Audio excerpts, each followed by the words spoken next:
لو ترى ولا بدل بدل موبايل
وأشهد أن لا إله إلا الله وحده لا شريك له وأشهد أن محمدا عبده ورسوله يا أيها الذين آمنوا اتقوا الله حق تقاته ولا تموتن إلا وأنتم مسلمون يا أيها الناس اتقوا ربكم الذي خلقكم من نفس واحدة وخلق منها زوجها وبث منهما رجالا كثيرا ونساء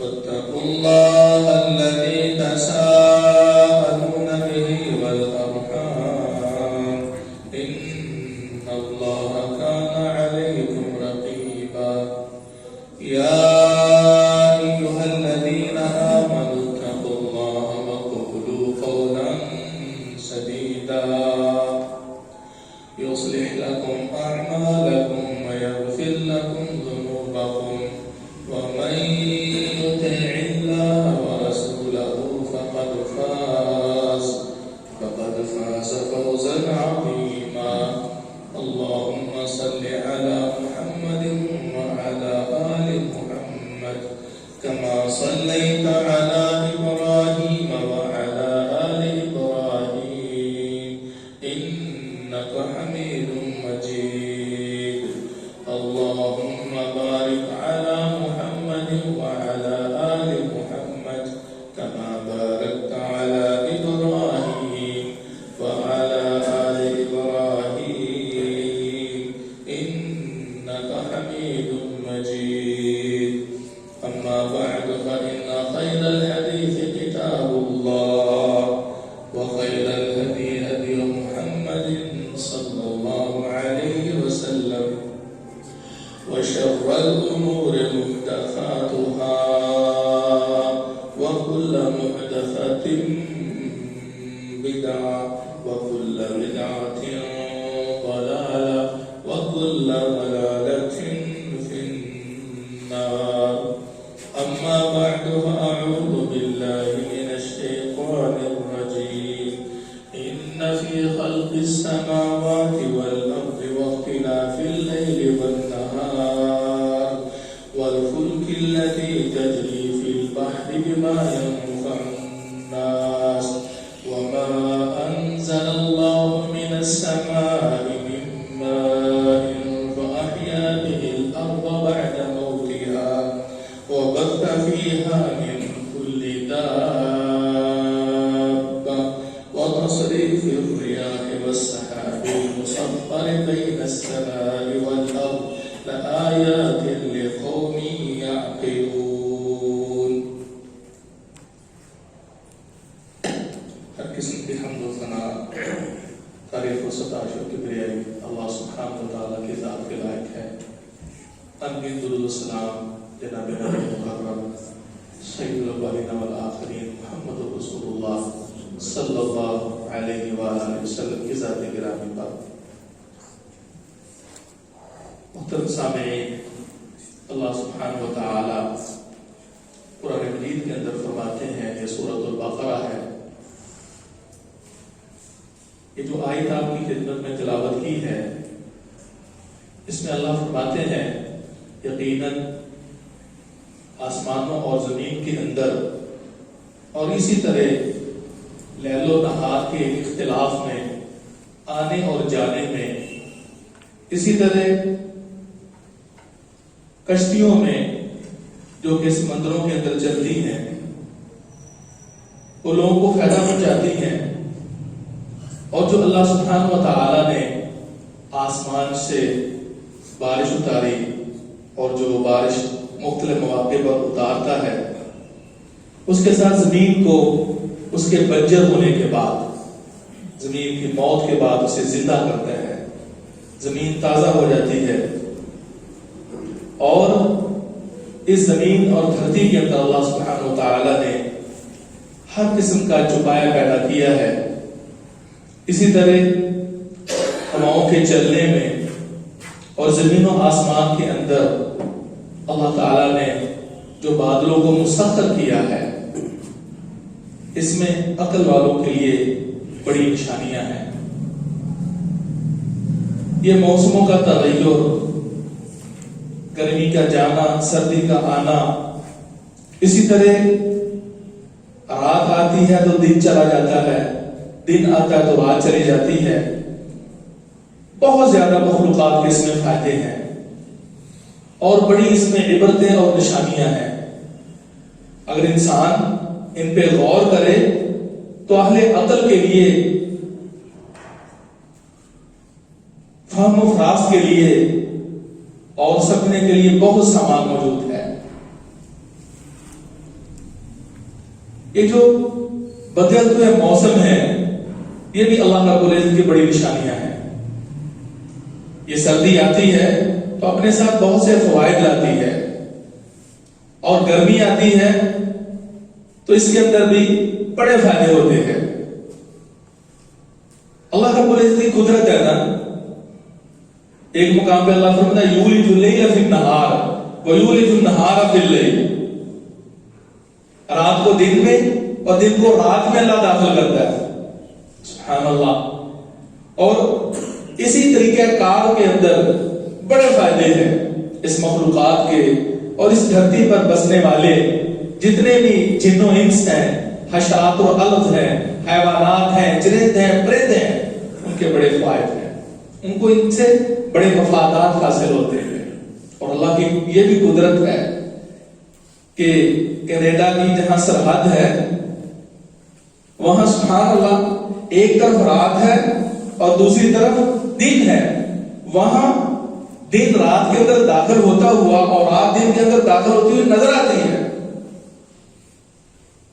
یہ اللہ کی قدرت ہے، لیکن حقیقت ہے کہ اس کے اندر مخلوق کے بڑے فائدے اللہ نے رکھے ہوئے ہیں۔ آپ کی خدمت میں ان نشانیوں کے ساتھ ساتھ کہ جن کی حکمتیں اور جس کے فوائد کس قدر ہیں، کس درجہ ہیں، وہ تو رب کائنات جانتا ہے، اور جن اغراض و مقاصد کے لیے، جن حکمتوں کے تحت اللہ نے انہیں پیدا کیا ہے، وہ بھی اس کی حکمت سے خالی نہیں ہے۔ لیکن آپ کی خدمت میں چند ایسے مسائل جو کہ موسم سردہ سے تعلق رکھتے ہیں، سردیوں سے تعلق رکھتے ہیں، رسول اکرم صلی اللہ علیہ وآلہ وسلم کی احادیث کی روشنی میں کچھ چند گزارشات آپ کی خدمت میں کرتا ہوں۔ محترم بھائیو، سردی جو ہے اور گرمی ہے، ہمارا عقیدہ ہے کہ یہ اللہ رب العزت کی حکم اور اس کی مرضی سے آتے ہیں، اور یہ گرمی اور سردی دونوں جہنم کے سانس ہیں۔ صحیح بخاری وغیرہ کی حدیث ہے، رسول اللہ صلی اللہ علیہ وسلم فرماتے ہیں اشتاقت النار الی ربها، آگ نے اپنے رب سے شکایت کی کہ اللہ اکل بعضی بعضا، کہ میرا کچھ اپنا ہی حصہ دوسرے حصے کو کھائے جا رہا ہے۔ اللہ سبحانہ و تعالی نے اس کے اس شکایت کو قبول فرمایا اور اس کو دو سانس لینے کی اجازت فرمائی۔ ایک سانس وہ سردیوں میں لیتی ہے اور دوسرا سانس گرمیوں میں لیتی ہے۔ جہنم کے دو طبقے ہیں بنیادی طور پر، ایک اس کا حصہ زمہریر ہے جو انتہائی ٹھنڈا، وہاں بھی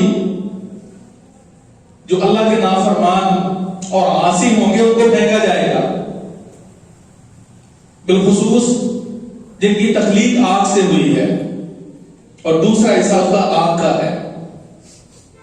قابل اور بات یہ ہے کہ جہاں ہمیں اس سے یہ سمجھ بات آتی ہے کہ دونوں اللہ کے حکم سے گرمی اور سردی وارد ہوتے ہیں، وہاں یہ بھی ثابت ہوا کہ یہ شدید گرمی اور شدید سردی یہ اللہ رب العزت نے جہنم سے پیدا فرمائی ہے، یہ اس کے دو سانس ہیں، اور ہمیں اس پر یقین رکھنا چاہیے۔ بہت سی ایسی چیزیں ہیں کہ جن کی حکمت ہماری سمجھ میں آتی ہے، اور بہت سی ایسی اس کائنات کے اندر چیزیں بستی ہیں، نظر آتی ہیں، لیکن پیچھے ان کی ہمیں بظاہر ریزن سمجھ نہیں آتی.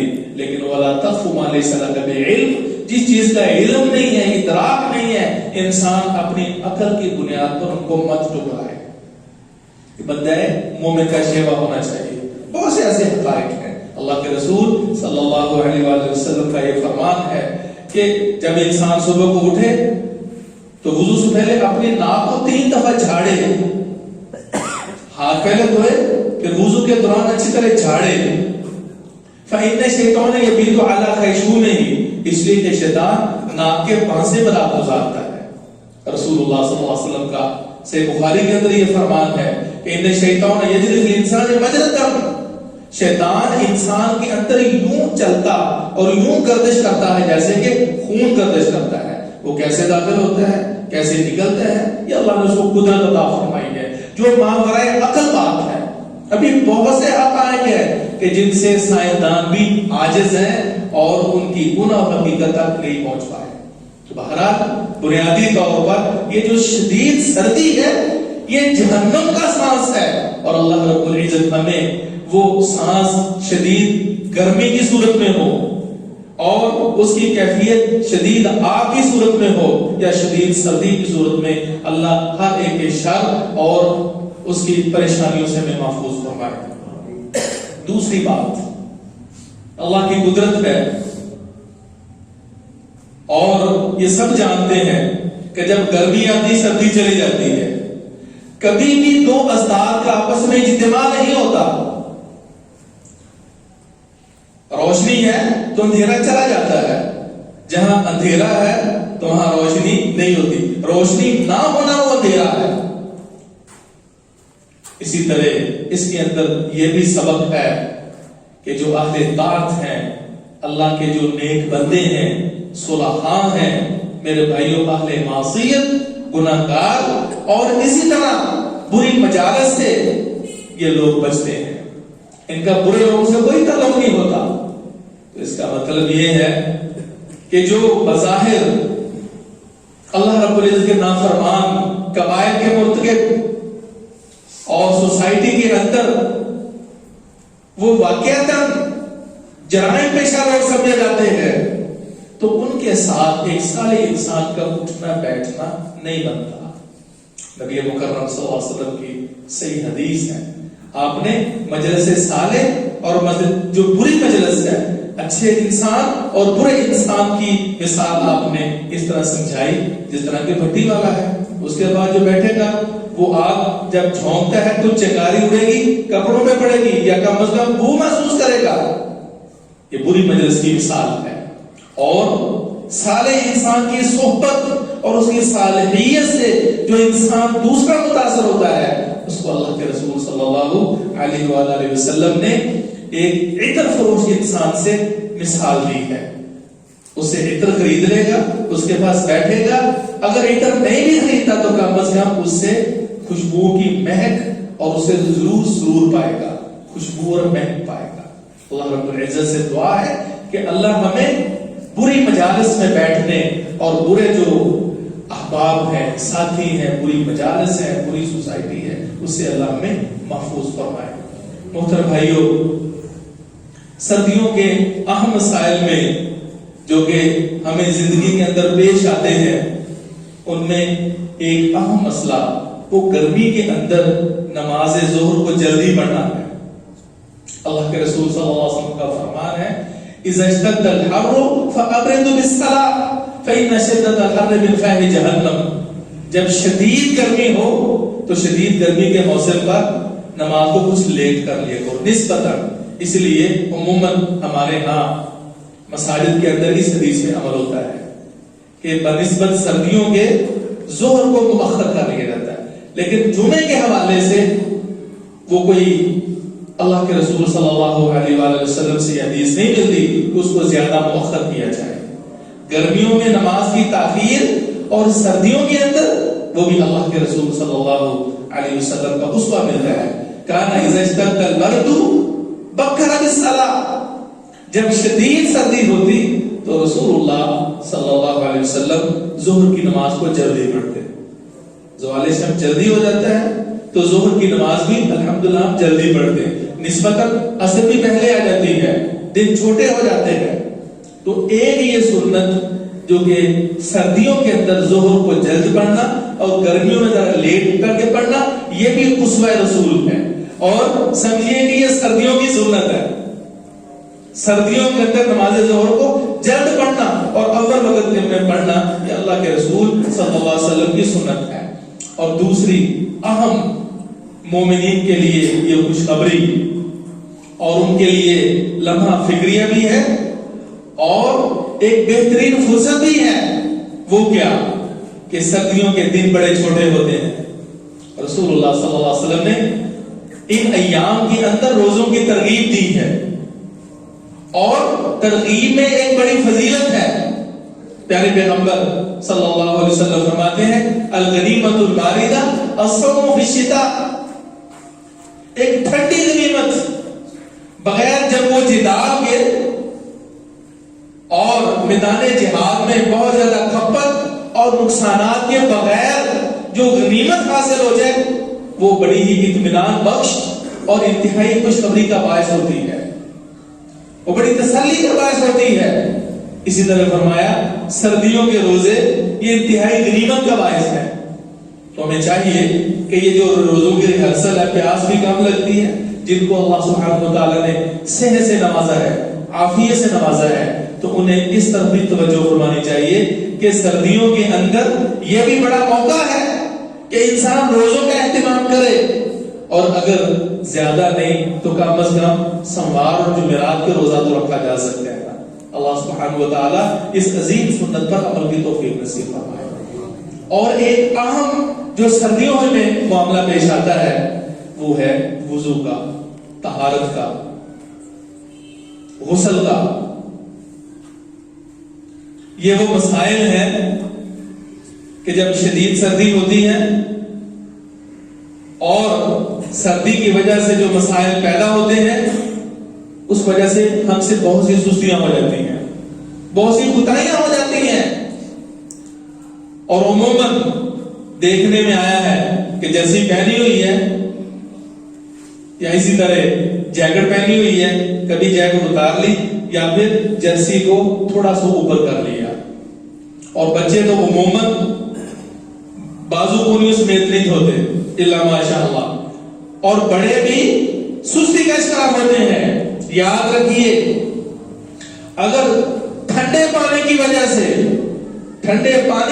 سے اگر ہمارا وضو ادھورا رہ گیا، ہماری ایڑی خشک رہ گئی، ہماری کونی خشک رہ گئی، یا چہرے کا وہ حصہ جو دھونے میں فرض ہے اگر اس میں کوئی خشکی رہ گئی، تو محترم سامعین وضو نہیں ہوگا۔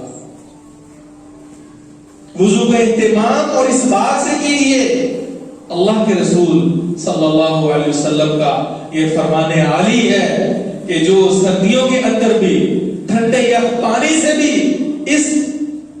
اس جذبے کے ساتھ وضو کرتا ہے اور اس کے اندر یہ جذبات کار فرما ہوتے ہیں، یہ تصور غالب ہوتا ہے، وہ تصور کون سا ہے کہ اللہ کے ہاں پیش ہو کر ایک فیصلہ جنت کا ہوگا اور ایک جہنم کا ہوگا، اصحاب الیمین میں ہوگا یا اصحاب الشمال میں ہوگا۔ اللہ ہمیں ان خوش نصیبوں میں شمار فرمائے جو کہ اصحاب الیمین ہوں گے۔ تو وہ تصور جہنم کی ٹھنڈک کا اور وہ جو سختیاں ہولناکیاں ہیں ان کا تھوڑا سا تصور کرنے سے یہ سردی کا جو وضو ہے نا بڑا آسان ہو جاتا ہے۔ کوئی نہ کوئی ہدف ٹارگٹ ہوتا ہے نا مقصود کو پانے کے لیے، تو جب ہمارا ہدف یہ ہے تو وضو کرتے ہوئے بھی لذت آتی ہے، انسان کو مزہ آتا ہے، اور پھر نہ چاہتے ہوئے بھی وضو کی بڑی فضیلت ہے۔ صحیح مسلم کی حدیث ہے، سیدنا ابو ہریرہ رضی اللہ تعالیٰ اس حدیث کے راوی ہیں، فرمایا اللہ کے رسول صلی اللہ علیہ وسلم نے فرمایا الا ادلکم علی ما یمحو اللہ بالخطایا ویرفع بہ الدرجات قالوا بلی یا رسول اللہ۔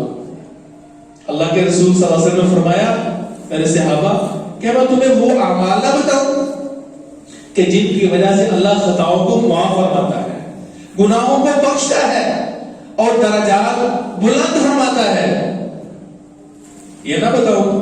وہ وہ فرماتے ہیں کیوں نہیں اللہ کے رسول؟ فرمایا اسباغ الوضوء علی المکارہ، نہ چاہتے ہوئے، مشقت کے باوجود، نہ چاہتے ہوئے بھی، دل نہیں چاہ رہا، پھر بھی انسان مکمل سنت کے مطابق وضو کرتا ہے. سنت کے مطابق وضو کرنے سے، سنت کے مطابق دل نہ چاہنے کے باوجود بھی اہتمام سے پورے اعضاء کو دھونا، وضو کرنا، اس سے اللہ رب العزت گناہوں کو معاف فرماتا ہے، درجات کو بلند فرماتا ہے. وَكَثْرَةُ الْخُطَىٰ إِلَى الْمَسَاجِدِ، اور پیدل چل کر مسجدوں میں آنا، زیادہ قدم اٹھا کے مساجد کی طرف آنا، یہ بھی اس اجر عظیم کا باعث ہے. اور وانتظار الصلاۃ بعد الصلاۃ، اور اسی طرح ایک نماز کا انتظار، ایک نماز پڑھی اور دوسری نماز کے بعد پھر انسان منتظر ہوتا ہے کہ اگلی نماز کا وقت کب آتا ہے. یہ بھی لمحہ فکریہ ہے. کیا یہ جذبہ ہمارے اندر پیدا ہوتا ہے کہ نہیں ہوتا؟ ایک نماز ظہر کی پڑھی اور ظہر پڑھنے کے بعد عصر کا جذبہ اور اس کا انتظار ہے تو پھر یہ ایمان کی نشانی ہے. وہ خوش نصیب انسان جس کے بارے میں رسول اللہ صلی اللہ علیہ وسلم نے فرمایا ہے، ان خوش نصیب 7 قسم کے لوگوں میں سے ایک وہ بھی ہوگا وَقَلْبُهُ مُعَلَّقٌ بِالْمَسَاجِدِ، کہ جس کا دل مسجد میں لگا رہتا ہے، مسجد کے ساتھ لٹکا ہوا ہے، مسجد میں بس یہی کوشش ہوتی کہ جلد مسجد پہنچوں. اللہ سبحانہ و تعالیٰ نے یہ کیفیت نصیب فرمائے، یہ جذبہ، یہ محبت، یہ لگن اللہ ہمارے دلوں میں پیدا فرمائے. اور فرمایا فَذَلِكُمُ الرِّبَاطُ فَذَلِكُمُ الرِّبَاطُ، یہی وہ سعادت ہے، یہ وہی اجر ہے جس کے بارے میں اللہ سبحانہ و تعالیٰ نے فرمایا ہے وَأَعِدُّوا لَهُم مَّا اسْتَطَعْتُم مِّن قُوَّةٍ وَمِن رِّبَاطِ الْخَيْلِ، اللہ کے دشمنوں کے مقابلے میں گھوڑے باندھ کے رکھو، سرحدوں پہ چوکس ہو کے پہرے دو.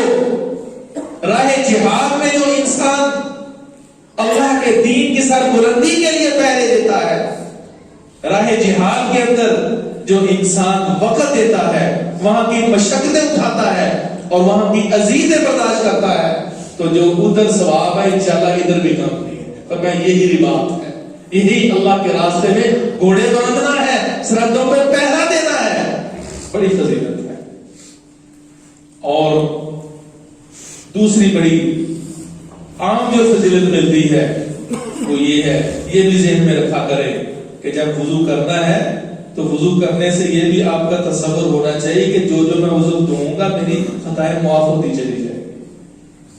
سنن نسائی وغیرہ کی صحیح حدیث ہے، اللہ کے رسول صلی اللہ علیہ وسلم سے یہ ثابت ہے کہ جب آدمی ہاتھ دھوتا ہے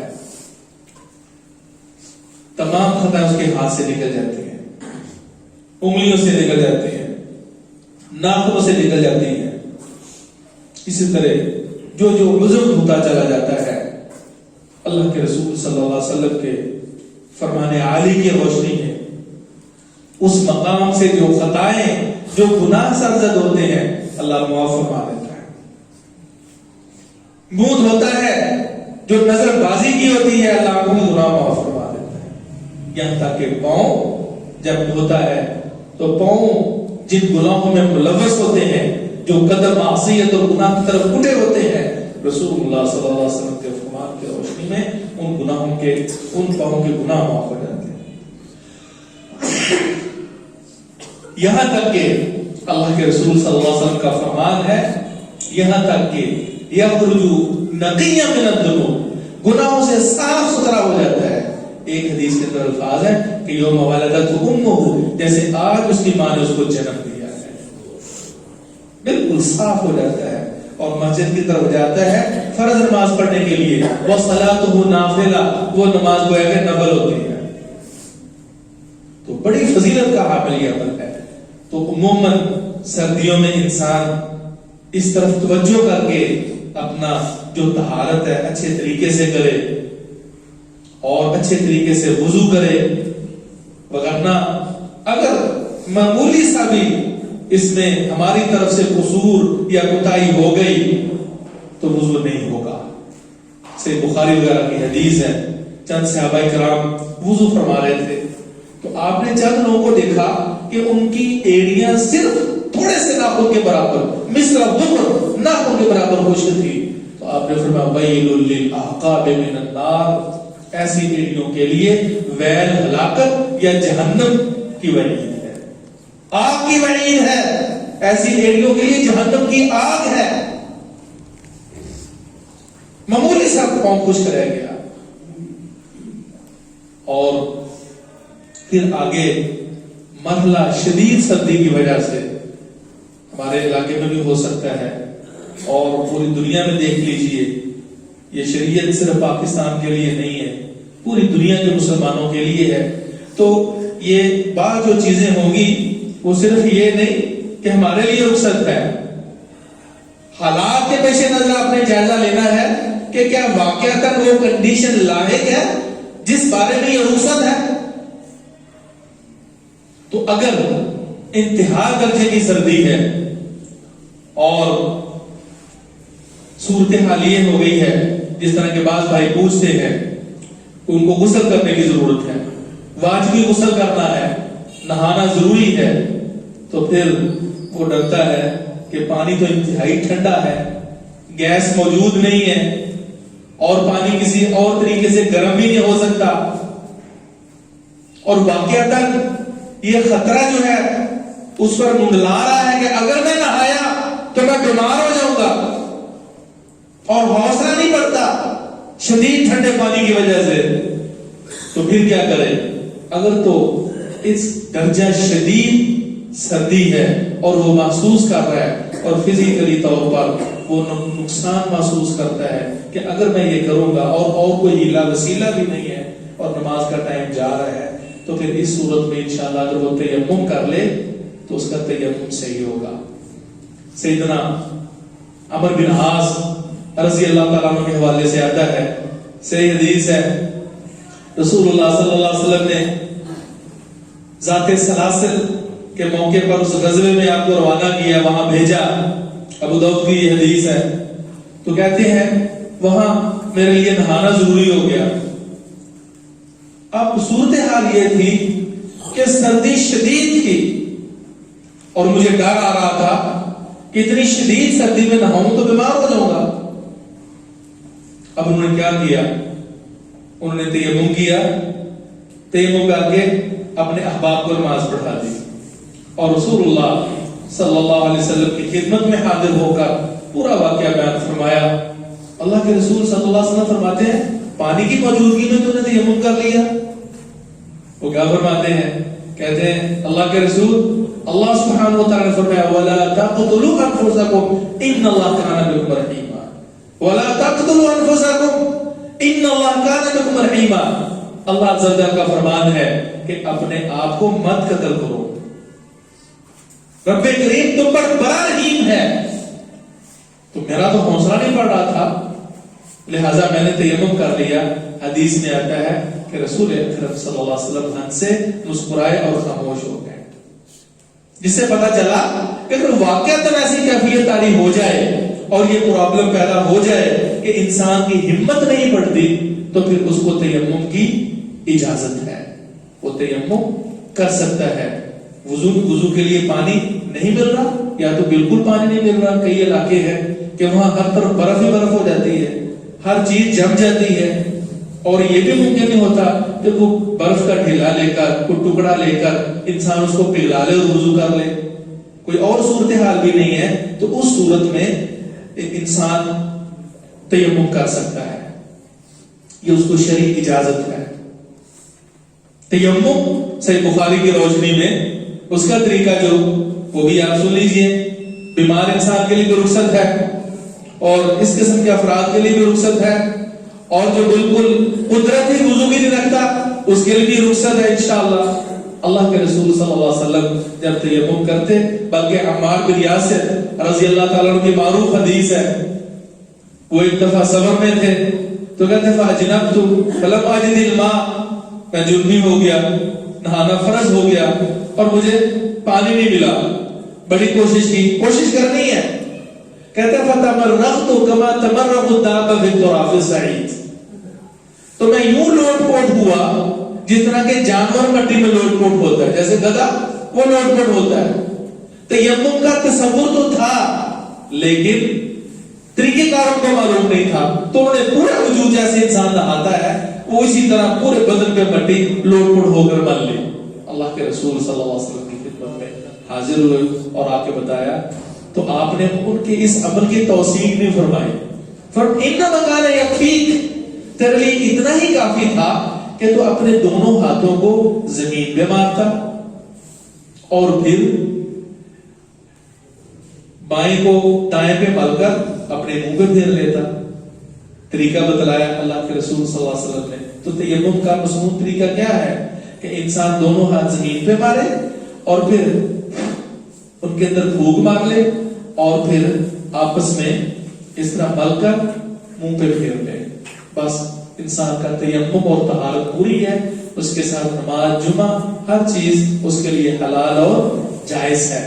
جس طرح وضو سے طہارت حاصل ہوتی ہے، پاکیزگی اس طرح تیمم سے بھی حاصل ہو جائے گی۔ اور بعض روایات میں یہ ہے کہ ایک دفعہ ہاتھ دونوں مار کر آپس میں ہاتھوں کو مل لیں اور پھر دوسری ضرب مار کر منہ پہ مل لیں، تو روایت کمزور ہے۔ صحیح طریقہ وہ ایک دفعہ ہی ضرب کا ہے۔ محترم بھائیو، رسول اکرم صلی اللہ علیہ وسلم کی احادیث کی روشنی میں جب ہم دیکھتے ہیں تو بارش کے اندر بھی کچھ رخصت موجود ہے۔ بارش کے اندر، شدید سردی کے اندر اور شدید تند و تیز ہوا جو کہ برفانی ہوا ہوتی ہے، بخاری وغیرہ کی روایات کی روشنی میں اس قسم کی کنڈیشن کہ جب کسی علاقے میں اس درجہ شدید سردی ہو، ہوائیں چل رہی ہوں اور پھر بارش ہو رہی ہو یا شدید بارش ہو چکی ہو، تو اس صورت میں ایک رخصت تو یہ ہے کہ انسان دو نمازوں کو جمع کر سکتا ہے، دو نمازوں کو حقیقتاً، یعنی ظہر عصر کا ٹائم ہے تو ظہر کے ٹائم میں عصر اس کو یعنی تقدیم کی صورت میں پڑھ سکتا ہے، اور اسی طرح مغرب عشاء کا ٹائم ہے، مغرب پڑھی ہے تو مغرب کے ٹائم میں عشاء بھی پڑھ سکتا ہے۔ تو ظہر سے پہلے جتنی سنتیں پڑھی ہیں، 2 پڑھی ہیں، 4 پڑھی ہیں، اور اس کے بعد فرض پڑھنے کے بعد پچھلی سنتیں ضروری نہیں ہیں، پھر عصر کو ساتھ جمع کر لیا جائے۔ اللہ کے رسول صلی اللہ علیہ وسلم سے اس کا ثبوت ملتا ہے۔ سیدنا ابن عباس رضی اللہ تعالیٰ عنہ سے حدیث کراوی ہے، بخاری، مسلم، ترمذی اور دیگر کتابوں میں آتی ہے یہ حدیث، یہ گنجائش موجود ہے۔ اور دوسری جو گنجائش موجود ہے وہ کہ بارش ہو رہی ہے، عموماً ہمارے یہاں یہ رواج نہیں ہے، تو اس سنت کا بھی احتیاط کرنا چاہیے۔ یہ حدیث بخاری، مسلم میں دیگر کتابوں میں معروف ہے۔ اللہ کے رسول صلی اللہ علیہ وسلم اعلان کرایا کرتے تھے، الا صلوا فی الرحال، الا صلوا فی الرحال، تو جہاں آپ نے حی علی الصلاۃ، حی علی الفلاح یہ کہنا ہے، اس کی جگہ پر یہ 4 دفعہ الا صلوا فی الرحال یا صلوا فی بیوتکم کہہ دیا جائے۔ اور اس سے پہلے لوگوں کو مسئلے کا بھی پتہ ہونا چاہیے۔ ہم رخصت پسند لوگ ہیں، یہ صرف واقعتاً ضرورت اور اضطرار کے وقت سنت پہ بنانا چاہیے، بغاوت اختیار نہیں کرنی۔ یہ دل بولے گا کہ آپ کس مقصد کے لیے، حسن نیت ہے یا بدنیتی کا استحکام ہو رہا ہے۔ اللہ سبحانہ و تعالی ہماری نیتوں سے واقف ہے اور اس کو اس کا علم ہے۔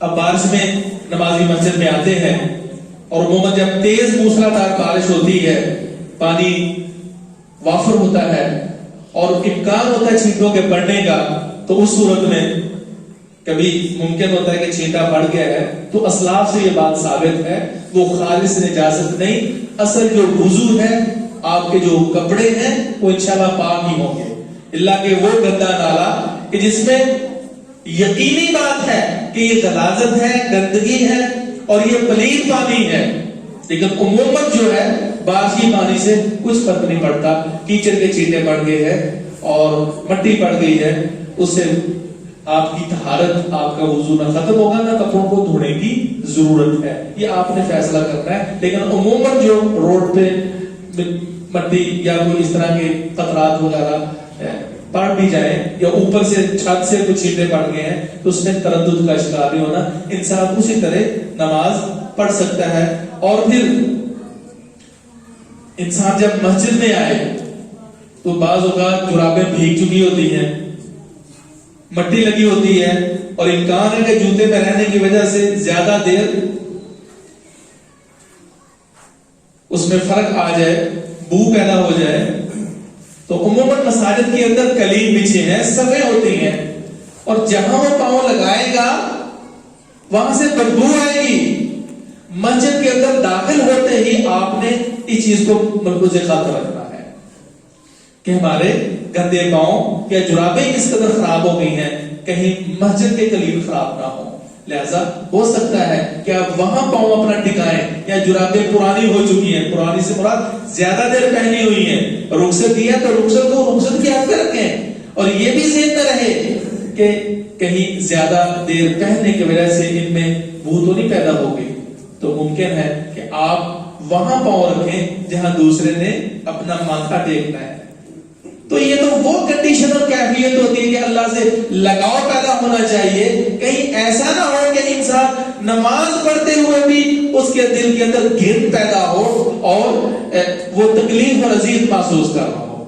اللہ کے رسول صلی اللہ علیہ وسلم کا فرمان ہے ان الملائکۃ تتأذى مما يتأذى منه بنو آدم، کوئی انسان کچا لہسن پیاز کھا کے مسجد میں نہ آئے، سگریٹ نوش ہے وہ سگریٹ پی کے نہ آئے، کوئی ایسی چیز کہ جس سے منہ کے اندر بو پیدا ہوتی ہے، وہ گرمی کا موسم ہے، سردی کا موسم ہے، لیکن اس کو مسجد میں آنے کی اجازت نہیں ہے۔ فلا يقربن مصلانا، منع ہے اس شخص کے لیے، وہ مسجد کے اندر نہیں آ سکتا۔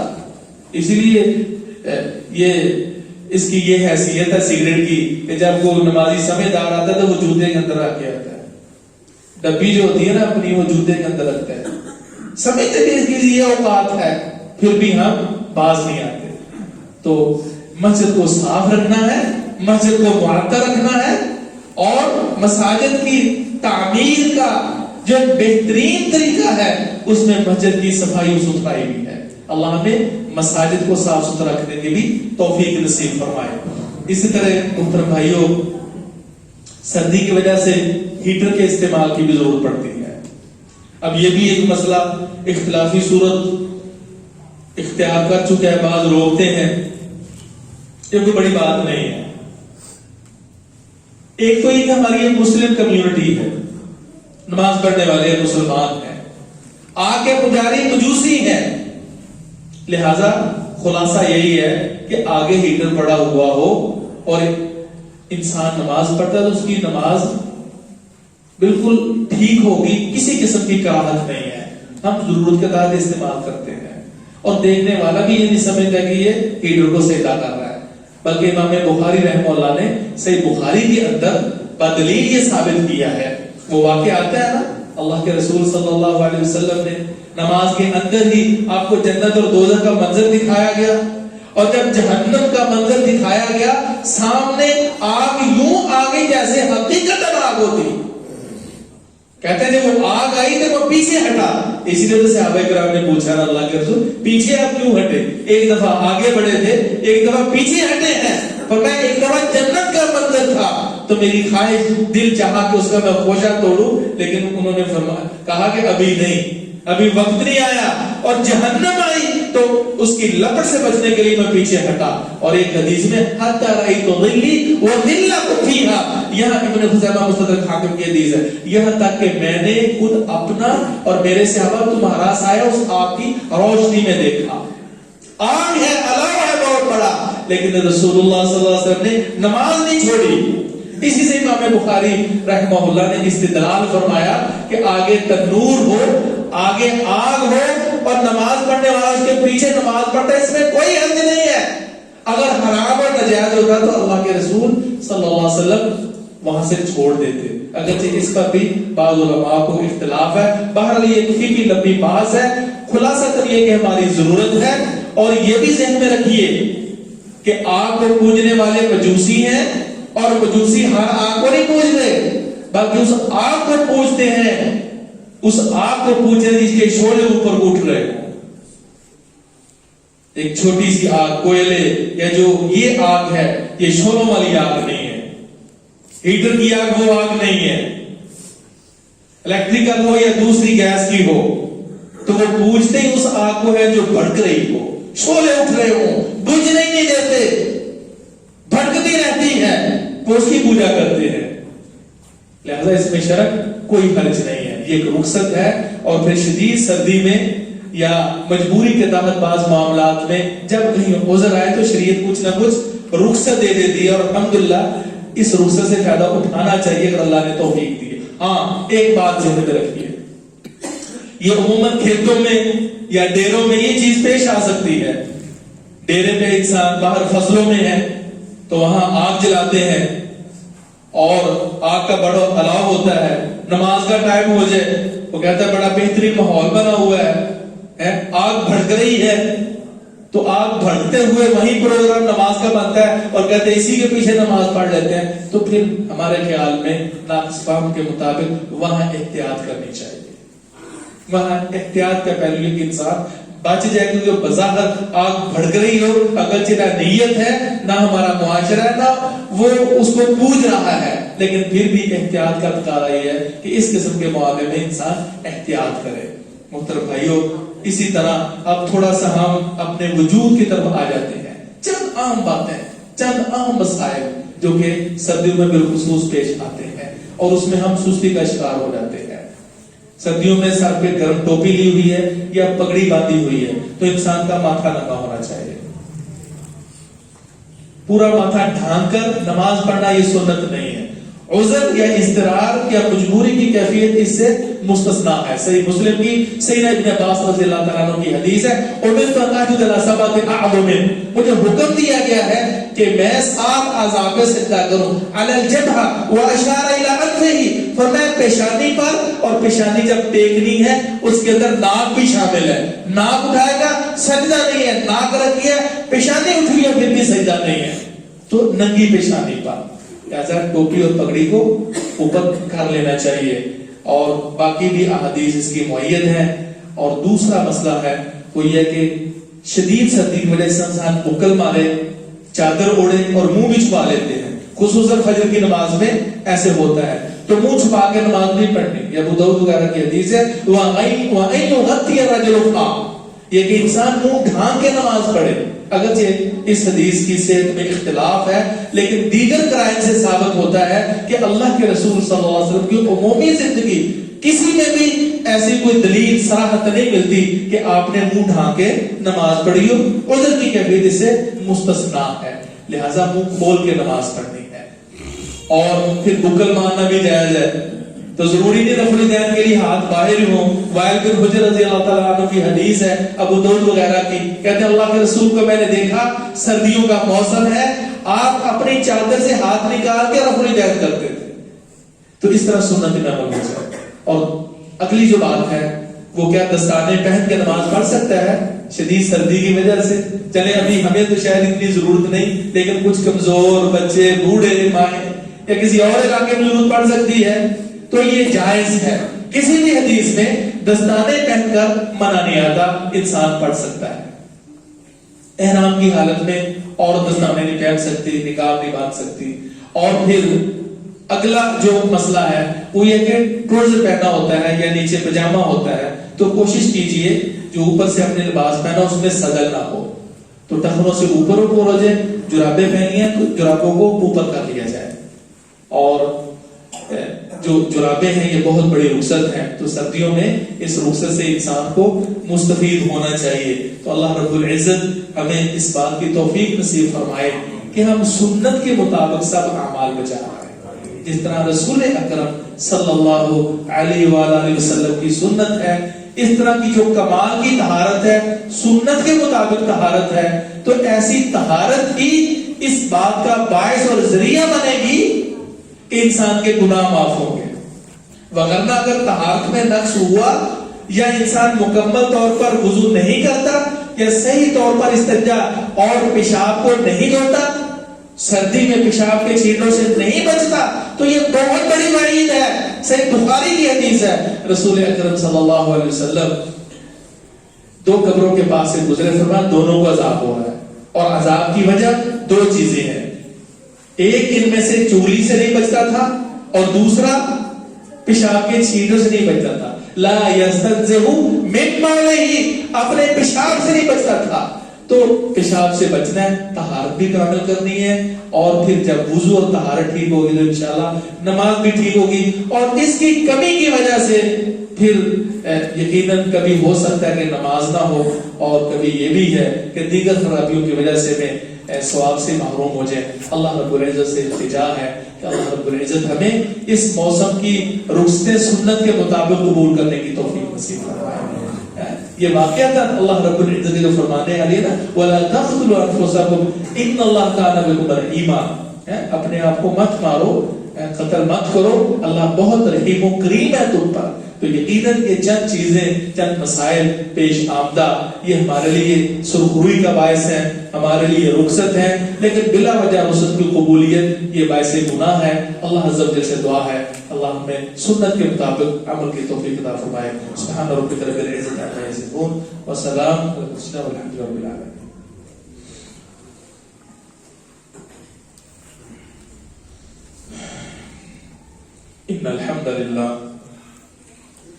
إن الحمد لله نحمده ونستعينه ونستغفره أشهد أن لا إله إلا الله وحده لا شريك له وأشهد أن محمدا عبده ورسوله أما بعد.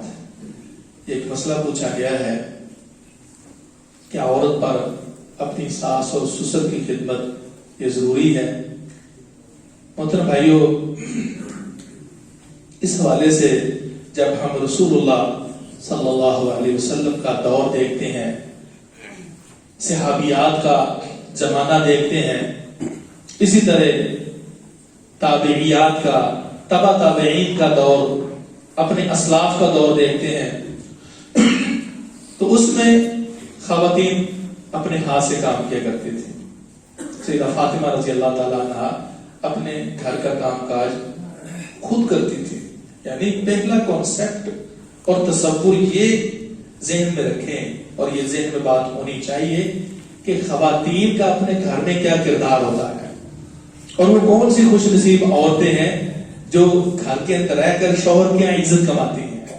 تو عزت کمانے کا ایک بہترین جو طریقہ ہے شوہر کے ہاں وہ یہ کہ گھر کے ڈسپلن کو صحیح طور پر مینج کرے. بچوں کی جہاں کیئر ہے، وہاں گھر کے جو انتظامات ہیں، تو وہاں اس کے والدین ہیں تو ان کی خدمت بھی اسے کرنی چاہیے. سیدہ فاطمہ رضی اللہ تعالیٰ عنہ اپنے گھر میں تھی، تو آپ کو معلوم ہے کہ کوئی نوکر جا کر نہیں تھے، چکی پیستی تھی. اللہ کے رسول صلی اللہ علیہ وسلم کی خدمت میں کچھ غلام حاضر ہوئے تو اپنے صحابہ کو بانٹ دی جو ضرورت مند تھے نا، اور اپنے گھر والوں کو ذکر بتایا.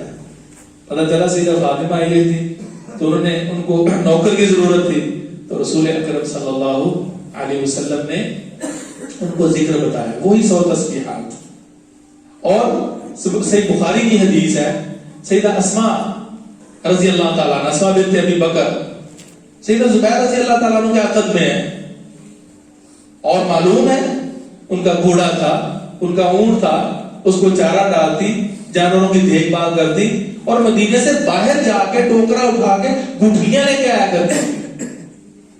شوہر کا جو گھوڑا ہے، شوہر کے جو جانور ہیں، وہ عورت ان کی خدمت اپنا فرض سمجھتی ہے.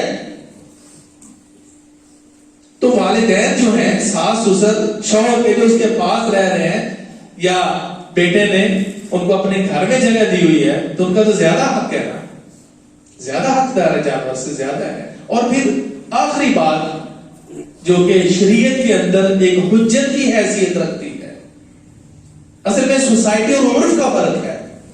یہ بڑا مسئلہ مختلف ہی ہے، اور میں سمجھتا ہوں کہ اس مسئلے کی نوبت جو آئی ہے وہ چند سال سے ہمارے سامنے آ رہا ہے.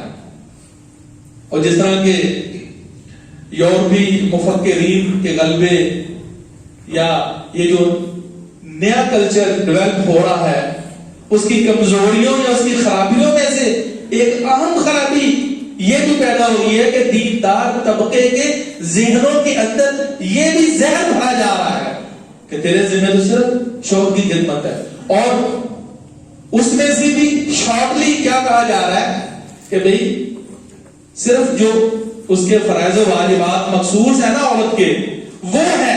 اب کھانا پکانے کا بھی استثناء ہوا جا رہا ہے.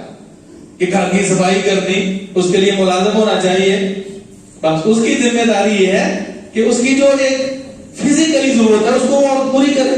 یہ جو کنسیپٹ ہے، یہ تصورات، یہ جو نظریات کہاں سے آ رہے ہیں؟ یہ ترامل ہو رہے ہیں، ایکسپورٹ ہو رہے ہیں، امپورٹ ہو رہے ہیں، اہل مغرب سے ہماری طرف آ رہے ہیں جن کا کوئی خاندانی سسٹم اور نظام نہیں ہے۔ ہمارے اندر الحمدللہ باقاعدہ خاندانی سسٹم اور نظام ہے، چھوٹے سے لے کر بڑے تک کے ادب و آداب ہیں۔ شیخ صالح حسینی رحمہ اللہ کبھی اس حوالے سے یہ فتویٰ ہے کہ یہ عرف کی بات ہے، اہم بات۔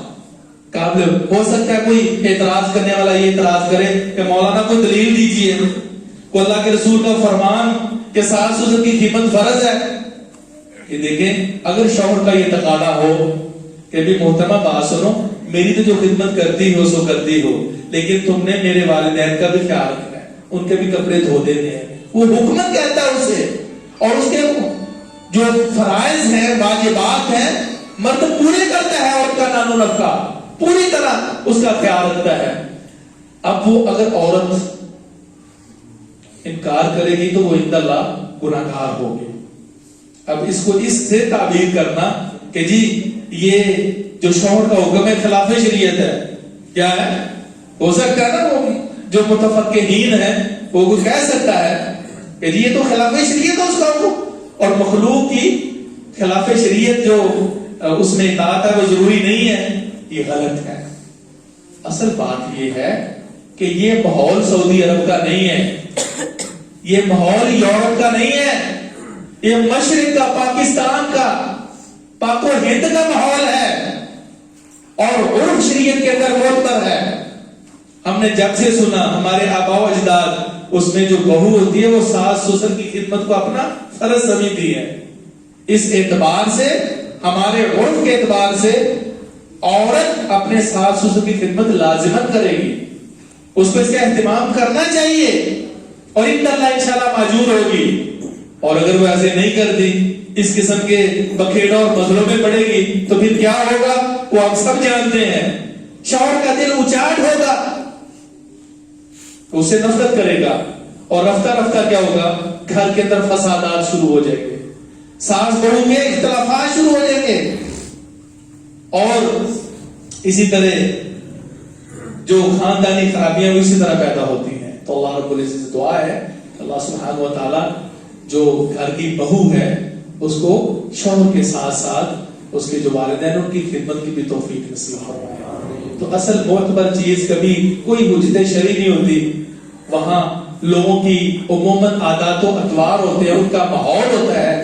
تو ہمارا جو ماحول ادھر کا ہے، ادھر کا عرف ہے، تو اس میں یقیناً سب جانتے ہیں کہ جس گھر میں بہو آتی ہے وہاں شوہر کے ساتھ ساتھ والدین کی بھی خدمت اسے کرنی چاہیے، اور وہ کرتی ہیں، عزت کماتی ہیں۔ اللہ رب سے دعا ہے کہ اللہ نے صحیح شریعت کو سمجھنے کی توفیق نصیب فرمائے۔